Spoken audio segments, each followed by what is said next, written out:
Assalamualaikum warahmatullahi wabarakatuh. Halo teman-teman, di video kali ini kita akan bahas latihan soal TWK CPNS 2023 dan video ini merupakan video yang ke-36. Soal yang pertama, pertahanan negara diatur dalam Undang-Undang Nomor A3 Tahun 2002, B2 Tahun 2001, C7 Tahun 2012, D7 Tahun 2000, E3 Tahun 2004. Jadi yang ditanyakan undang-undang yang membahas tentang pertahanan negara. Sebelumnya kita bahas masing-masing pilihan ini apa yang dibahas pada masing-masing undang-undang. Undang-Undang Nomor 3 Tahun 2002 membahas tentang pertahanan negara. Undang-Undang Nomor 2 Tahun 2001 membahas tentang pembentukan Kota Luxemawe.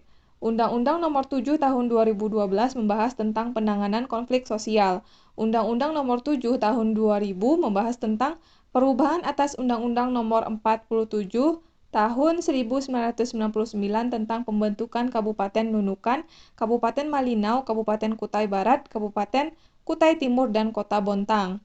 Undang-Undang Nomor 3 Tahun 2004 membahas tentang perubahan atas Undang-Undang Republik Indonesia Nomor 23 Tahun 1999 tentang Bank Indonesia. Jadi, jawaban soal nomor 1, karena yang ditanyakan undang-undang yang membahas tentang pertahanan negara, maka jawabannya adalah pilihan A. Undang-Undang Nomor 3 Tahun 2002. Lanjut soal nomor 2. Kemerdekaan merupakan hak azazi setiap bangsa dan negara. Hal ini merupakan isi pembukaan Undang-Undang Dasar 1945 alinea A5, B1, C3, D4, E2. Kemerdekaan merupakan hak azazi setiap bangsa dan negara. Di soal nomor 2 sudah disediakan pembahasan mengenai isi pembukaan Undang-Undang Dasar. Alinea pertama bunyinya bahwa sesungguhnya kemerdekaan itu ialah hak segala bangsa dan oleh sebab itu maka penjajahan di atas dunia harus dihapuskan karena tidak sesuai dengan pri kemanusiaan dan pri keadilan. Maka pernyataan kemerdekaan itu ialah hak segala bangsa sesuai dengan soal yang ada pada nomor 2. Kemerdekaan merupakan hak azazi setiap bangsa dan negara. Maka hal ini merupakan isi pembukaan Undang-Undang Dasar 1945 yang terdapat pada alinea pertama. Jadi jawaban soal nomor 2 adalah pilihan B. Soal ketiga. Strategi Nasional Pencegahan Korupsi diterbitkan peraturannya pada masa pemerintahan Presiden A. B.J. Habibie, B. Joko Widodo, C. Abdurrahman Wahid, D. Susilo Bambang Yudhoyono, E. Megawati Soekarno Putri. Pertanyaan nomor 3 adalah Strategi Nasional Pencegahan Korupsi. Diterbitkan peraturannya pada masa pemerintahan Presiden. Siapa? Jawabannya adalah peraturan ini diterbitkan pada masa pemerintahan Presiden Joko Widodo. Pembahasannya, Presiden Joko Widodo menandatangani Peraturan Presiden tentang Strategi Nasional Pencegahan Korupsi atau Stranas PK. Perpres bernomor 54 tahun 2018 tersebut memperkuat upaya pemerintah dalam upaya pencegahan korupsi dari sejak hulu dan berdampak luas bagi kehidupan publik, tanpa mengurangi kewenangan dan independensi lembaga anti korupsi yang sudah ada seperti Komisi Pemberantasan Korupsi atau KPK. Jadi, soal nomor 3 jawabannya adalah Presiden Joko Widodo. Jadi, pada masa Presiden Bapak Joko Widodo lah Strategi Nasional Pencegahan Korupsi diterbitkan peraturannya. Lanjut soal nomor 4.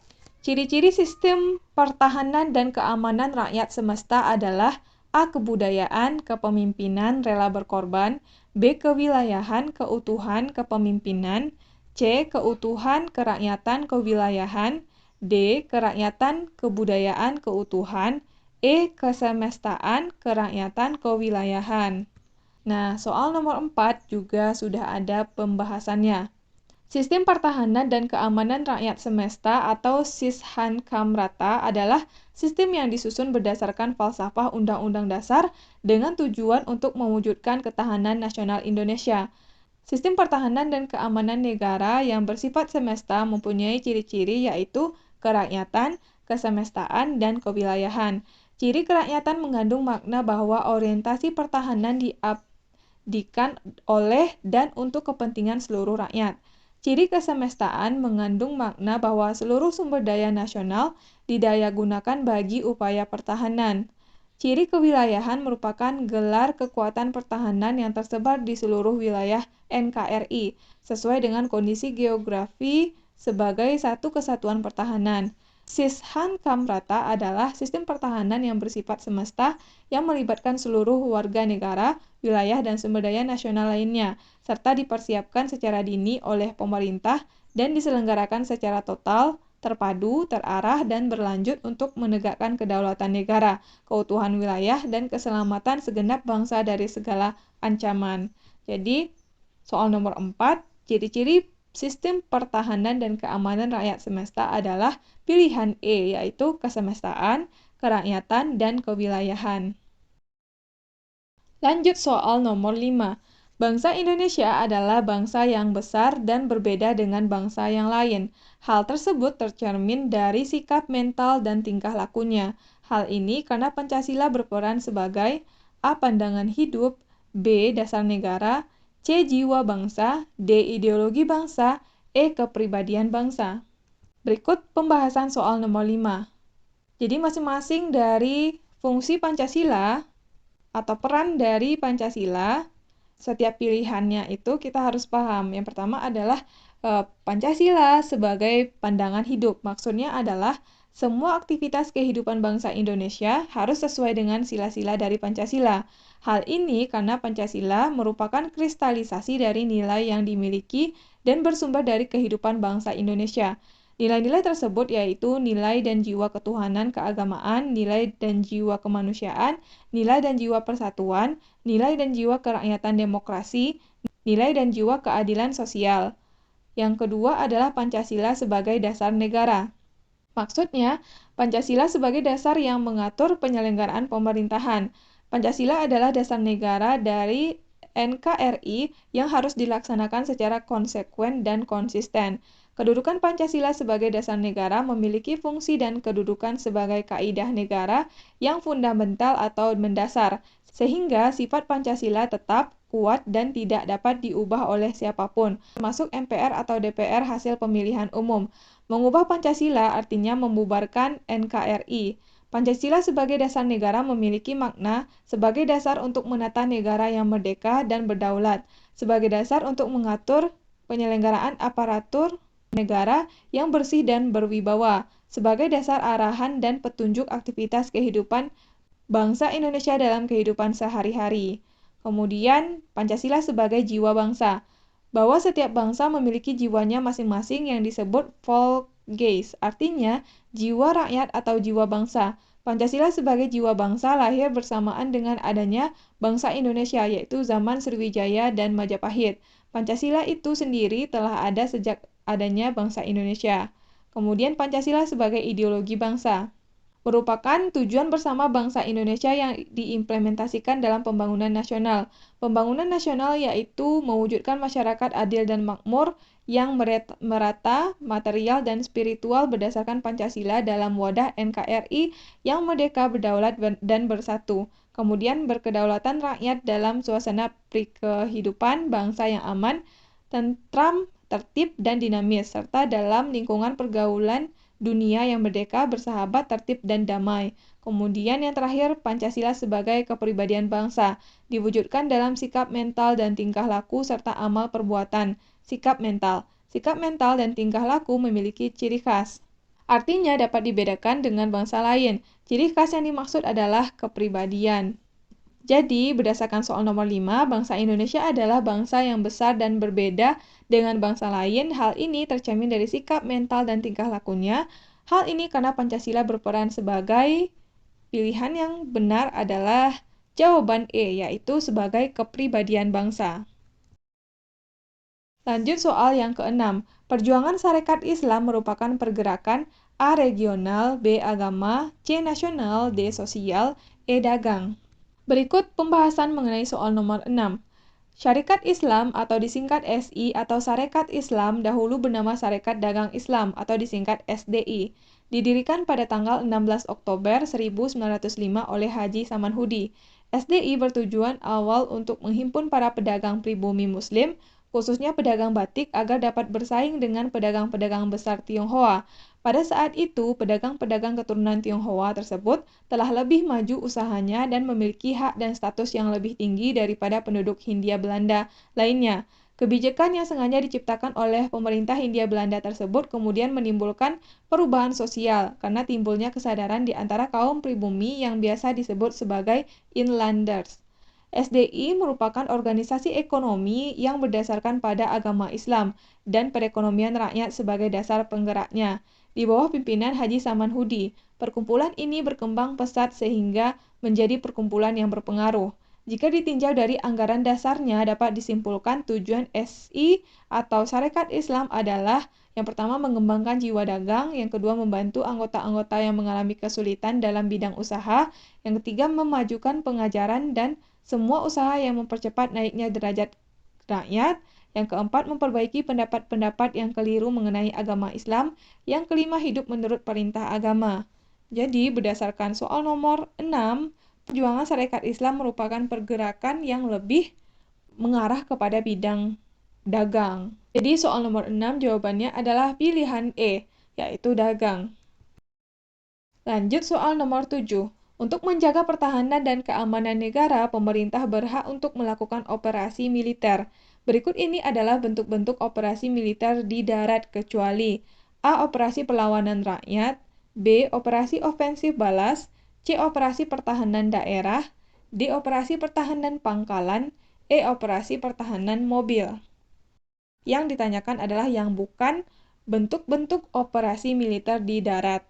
Nah, soal nomor 7 juga sudah ada pembahasannya, yaitu tentang bentuk-bentuk operasi darat, bentuk-bentuk operasi laut, dan bentuk-bentuk operasi udara. Bentuk operasi darat diantaranya adalah operasi pertahanan daerah, operasi perlawanan rakyat, operasi pertahanan mobil, operasi ofensif balas jasa. Jadi tadi di antara kelima pilihan yang ada yang bukan merupakan operasi militer di darat adalah pilihan D, yaitu operasi pertahanan pangkalan. Karena operasi pertahanan pangkalan merupakan salah satu bentuk yaitu bentuk-bentuk operasi laut, bukan di darat. Jadi yang bukan merupakan bentuk-bentuk operasi militer di darat adalah pilihan D, yaitu operasi pertahanan pangkalan. Sedangkan operasi perlawanan rakyat, operasi ofensif balas, operasi pertahanan daerah, dan operasi pertahanan mobil termasuk kepada bentuk-bentuk operasi militer di darat. Lanjut soal nomor 8. Presiden dan Wakil Presiden memegang jabatan selama 5 tahun, dan sesudahnya dapat dipilih kembali dalam jabatan yang sama hanya untuk 1 kali masa jabatan, merupakan bunyi pasal A7A Undang-Undang Dasar, B5 Undang-Undang Dasar, C7B Undang-Undang Dasar, D6 Undang-Undang Dasar, E7 Undang-Undang Dasar. Untuk menjawab soal nomor 8, kita harus tahu isi masing-masing pasal.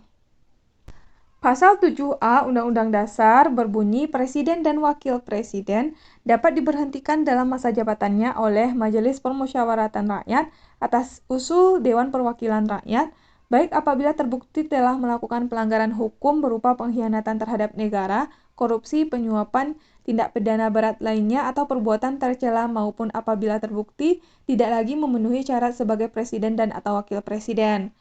Pasal 5 Undang-Undang Dasar berbunyi Presiden berhak mengajukan rancangan undang-undang kepada Dewan Perwakilan Rakyat. Pasal 7B ayat 1 bunyinya usul pemberhentian presiden dan atau wakil presiden dapat diajukan oleh Dewan Perwakilan Rakyat kepada Majelis Permusyawaratan Rakyat hanya dengan terlebih dahulu mengajukan permintaan kepada Mahkamah Konstitusi untuk memeriksa, mengadili, dan memutuskan pendapat Dewan Perwakilan Rakyat bahwa presiden dan atau wakil presiden telah melakukan pelanggaran hukum berupa pengkhianatan terhadap negara, korupsi, penyuapan, tindak pidana berat lainnya, atau perbuatan tercela, dan atau pendapat bahwa presiden dan atau wakil presiden tidak lagi memenuhi syarat sebagai presiden dan atau wakil presiden. Pasal 6 Undang-Undang Dasar bunyinya, Calon presiden dan calon wakil presiden harus seorang warga negara Indonesia sejak kelahirannya dan tidak pernah menerima kewarganegaraan lain karena kehendaknya sendiri, tidak pernah mengkhianati negara, serta mampu secara rohani dan jasmani untuk melaksanakan tugas dan kewajiban sebagai presiden dan wakil presiden. Sedangkan pasal 7 Undang-Undang Dasar bunyinya, presiden dan wakil presiden memegang jabatan selama 5 tahun dan sesudahnya dapat dipilih kembali dalam jabatan yang sama hanya untuk 1 kali masa jabatan. Jadi, pasal yang sesuai dengan pertanyaan soal nomor 8 tentang masa jabatan presiden dan wakil presiden adalah pilihan yang E, yaitu pasal 7 Undang-Undang Dasar yang bunyinya presiden dan wakil presiden memegang jabatan selama 5 tahun dan sesudahnya dapat dipilih kembali dalam jabatan yang sama hanya untuk 1 kali masa jabatan. Jadi jawabannya adalah E, pasal 7 Undang-Undang Dasar. Lanjut soal nomor 9. Perubahan secara berangsur-angsur yang menyebabkan suatu konstitusi lama tidak berlaku lagi merupakan salah satu cara terbentuknya konstitusi secara A. Pemberian dari penguasa, B. Revolusi, C. Pembentukan sengaja, D. Musyawarah, E. Evolusi. Nomor 9 disediakan pembahasannya. Konstitusi sendiri adalah azas-azas dasar dan hukum suatu bangsa dan negara. Di dalamnya termuat tugas-tugas dan kekuasaan pemerintah serta menjamin hak-hak warga negaranya. Berikut cara-cara pembentukan konstitusi. Yang pertama, pemberian raja atau pemberian kekuasaan monarki. Raja atau penguasa monarki akan memberikan warganya suatu undang-undang dasar. Setelah pemberian tersebut, raja atau penguasa monarki akan berjanji menggunakan kekuasaannya berdasarkan azas-azas tertentu yang sudah tercantum dalam undang-undang dasar tersebut. Hal ini akan membatasi kuasa raja supaya tidak semena-mena kepada rakyatnya. Selain itu, kekuasaan monarki juga akan dijalankan oleh suatu badan tertentu. Yang kedua, pembentukan secara mandiri. Artinya, pembentukan konstitusi dilakukan saat setelah negara tersebut berdiri. Yang ketiga, evolusi. Pembentukan secara evolusi berarti pembentukan konstitusi yang dilakukan dengan adanya perubahan secara perlahan-lahan. Perubahan ini otomatis akan membuat undang-undang dasar yang lama sudah tidak berlaku kembali. Yang keempat, revolusi. Pembentukan secara revolusi berarti undang-undang dasar dibuat oleh pemerintahan yang baru saja terbentuk. Bukan hanya atas persetujuan pemerintah saja, undang-undang dasar akan diberlakukan apabila mendapat persetujuan dari rakyat. Nah, jadi karena di soal nomor 9, pernyataannya adalah perubahan secara berangsur-angsur yang menyebabkan konstitusi lama tidak berlaku lagi merupakan salah satu cara terbentuknya konstitusi secara evolusi. Evolusi itu prosesnya berangsur-angsur atau perlahan-lahan yang menyebabkan konstitusi lama tidak berlaku lagi. Makanya soal nomor 9 jawabannya adalah pilihan E, evolusi. Soal yang ke-10. Di bawah ini yang termasuk pengamalan Pancasila sila kelima adalah A. Memperlakukan manusia atau orang lain sesuai dengan harkat dan martabatnya sebagai makhluk ciptaan Tuhan Yang Maha Esa. B. Mengutamakan musyawarah mufakat dalam setiap mengambil keputusan untuk kepentingan bersama. C. Melaksanakan kewajiban dalam kehidupan terhadap Tuhan Yang Maha Esa. D. Sanggup dan rela berkorban untuk kepentingan bangsa dan negara jika suatu saat diperlukan. E. Mengembangkan sikap gotong royong dan kekeluargaan dengan masyarakat sekitar. Kalau kita pahami, pilihan A, memperlakukan manusia atau orang lain sesuai dengan harkat dan martabatnya sebagai makhluk ciptaan Tuhan Yang Maha Esa, merupakan pengamalan Pancasila sila kedua, yaitu kita memperlakukan manusia sesuai dengan harkat dan martabatnya. B. Mengutamakan musyawarah mufakat dalam setiap mengambil keputusan untuk kepentingan bersama. Jelas ini merupakan pengamalan sila yang keempat. Kerakyatan yang dipimpin oleh hikmat kebijaksanaan dalam permusyawaratan perwakilan. Pilihan C. Melaksanakan kewajiban dalam keyakinan terhadap Tuhan Yang Maha Esa. Jelas ini merupakan pengamalan sila pertama, ketuhanan Yang Maha Esa. Pilihan D. Sanggup dan rela berkorban untuk kepentingan bangsa dan negara jika suatu saat diperlukan. Ini jelas merupakan pengamalan Pancasila sila ketiga, yaitu Persatuan Indonesia. Dan jawabannya yang E. Mengembangkan sikap gotong royong dan kekeluargaan dengan masyarakat sekitar merupakan pengamalan sila kelima, yaitu keadilan sosial bagi seluruh rakyat Indonesia. karena di sini ada sikap gotong royong dan kekeluargaan. Jadi, soal nomor 10 jawabannya adalah pilihan E. Oke, teman-teman, kita udah selesai bahas 10 soal. Mudah-mudahan video ini bermanfaat untuk teman-teman semuanya. Terima kasih buat yang udah nonton video ini. Sampai ketemu lagi di video selanjutnya.